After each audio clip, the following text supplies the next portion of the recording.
Hey guys, welcome to the channel. I hope आप सभी बहुत अच्छे होंगे।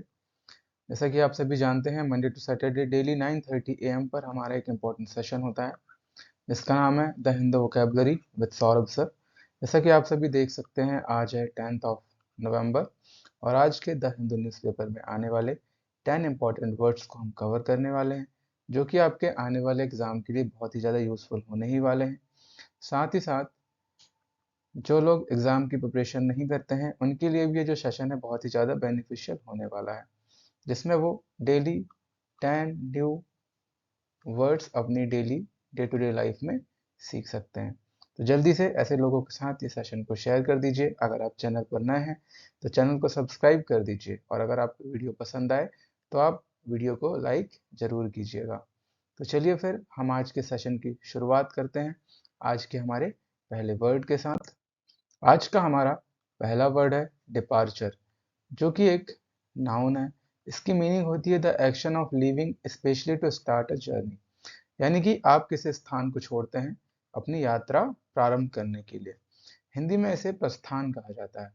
सिनोनिम है गाइस लीविंग, गोइंग, विड्रावल और एग्जिट।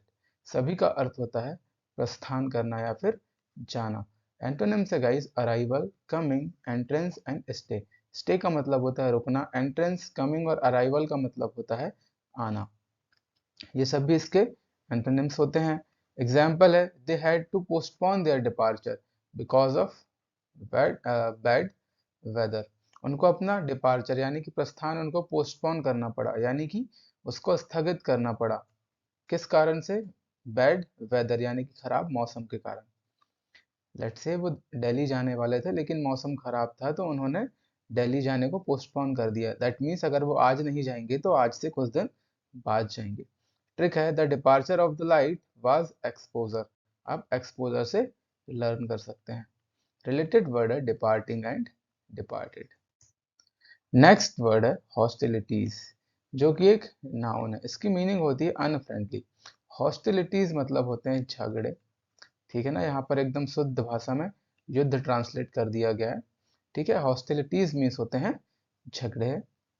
सिनोनिम है guys adverse, belligerent, bitter and contentious. है ना, ये कंटेंशन से बना है, मैंने आपको बताया था कंटेंशन टेंशन से आप लर्न करिएगा। है ना, यानी कि इसमें भी क्या होता है, डिसएग्रीमेंट होता है, डिस्प्यूट होता है, झगड़ा होता है।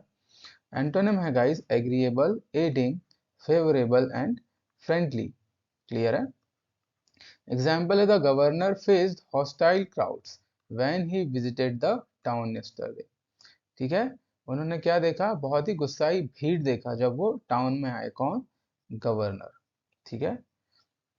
ट्रिक है गाइस क्रोकोडाइल लैंड्स एनिमल के लिए हॉस्टाइल है ना। जो क्रोकोडाइल होते हैं यानी कि मगरमच्छ जो होते हैं लैंड एनिमल्स के दुश्मन है ना, हॉस्टाइल है।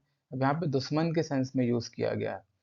रिलेटेड वर्ड्स है गाइस हॉस्टिलिटी एंड हॉस्टाइली। ठीक है।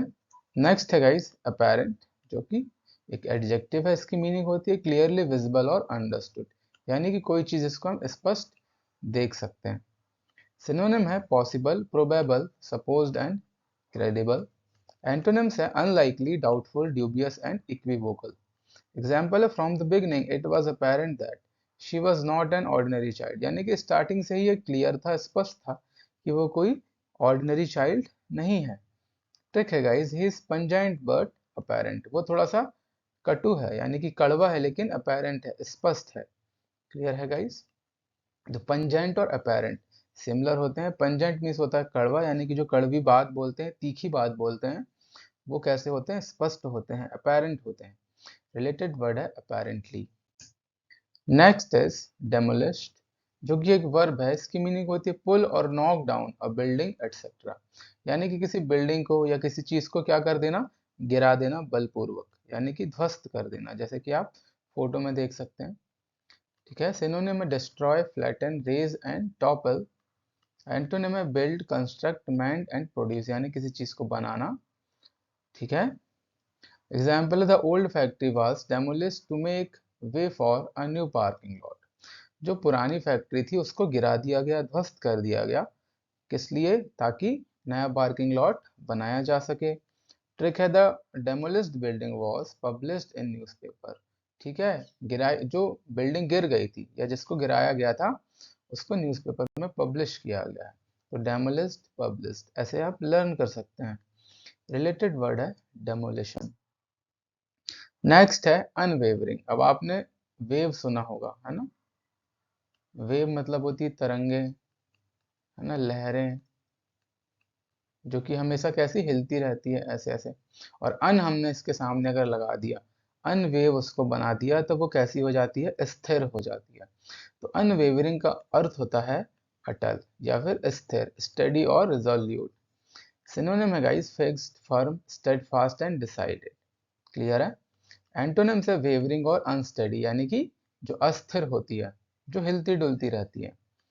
क्लियर है गाइस, जो वेव करती रहती है। एग्जाम्पल है she fixed him with an unwavering stare, है ना, उसने उसको, ठीक है, किसी महिला ने किसी पुरुष को अनवेवरिंग स्टेयर यानी कि जो अस्थिर सीढ़ी थी उससे फिक्स कर दिया। ट्रिक है the man was preparing for unwavering his crime. Clear है। तो अनवेवरिंग से आप प्रिपेयरिंग से आप अनवेवरिंग को लर्न कर लीजिए। रिलेटेड वर्ड है अनवेवरिंगली। क्लियर है, ये स्पेलिंग गलत है, यहाँ पर एन आ जाएगा आई के बाद।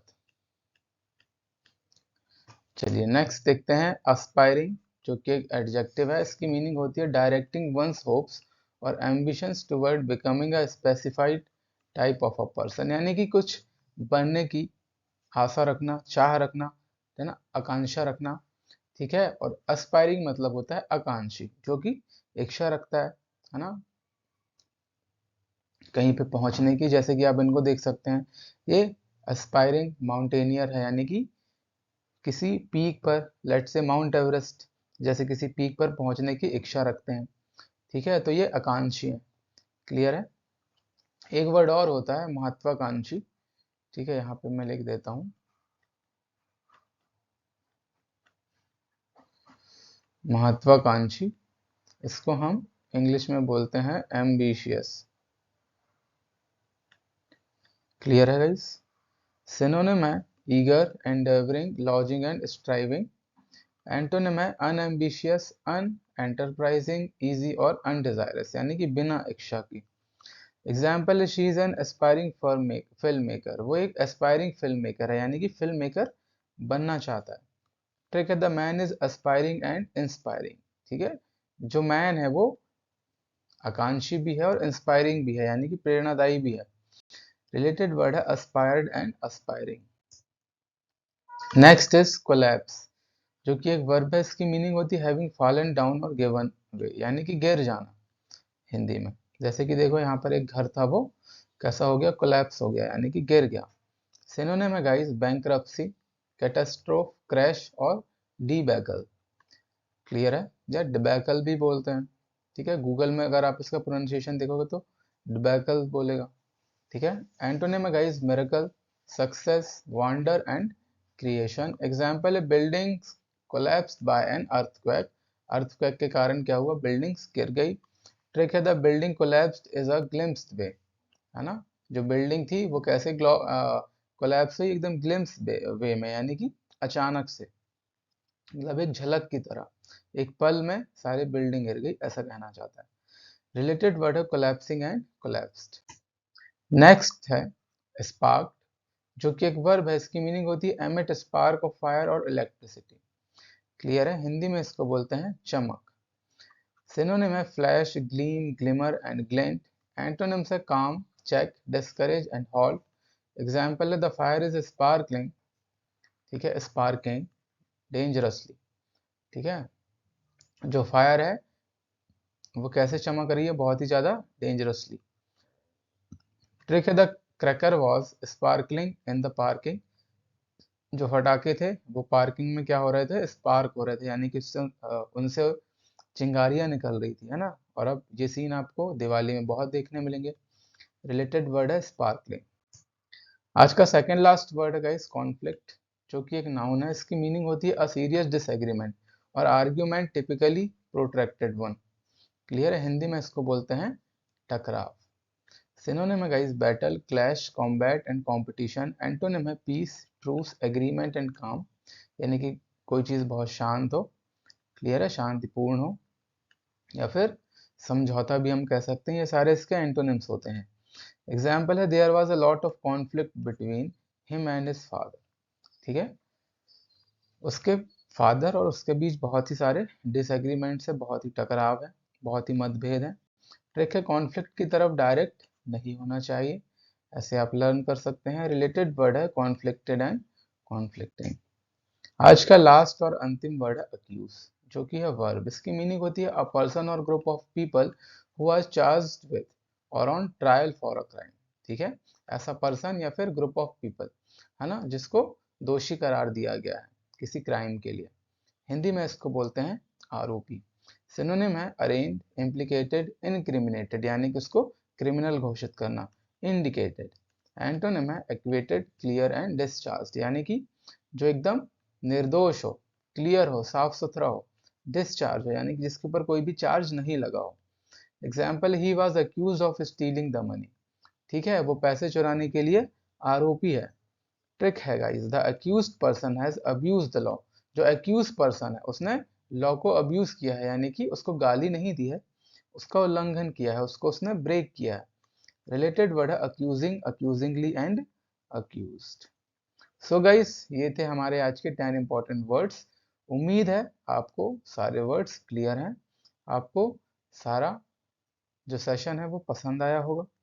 अगर आपको सेशन पसंद आया है तो प्लीज़ आप लोग वीडियो को लाइक कीजिएगा और अपने दोस्तों के साथ शेयर भी कीजिएगा, ताकि वो लोग भी डेली नए नए 10 वर्ड सीख सकें जो कि न्यूज़पेपर से आए हुए होते हैं, जो कि एग्ज़ाम में भी देखने को मिल सकते हैं। साथ ही साथ अगर आप चैनल पर नए हैं तो प्लीज़ चैनल को सब्सक्राइब कीजिएगा। So guys, thank you so much for watching, thank you, good bye and have a nice day. मिलते हैं हम कल इसी समय पर नेक्स्ट क्लास में। Thank you guys.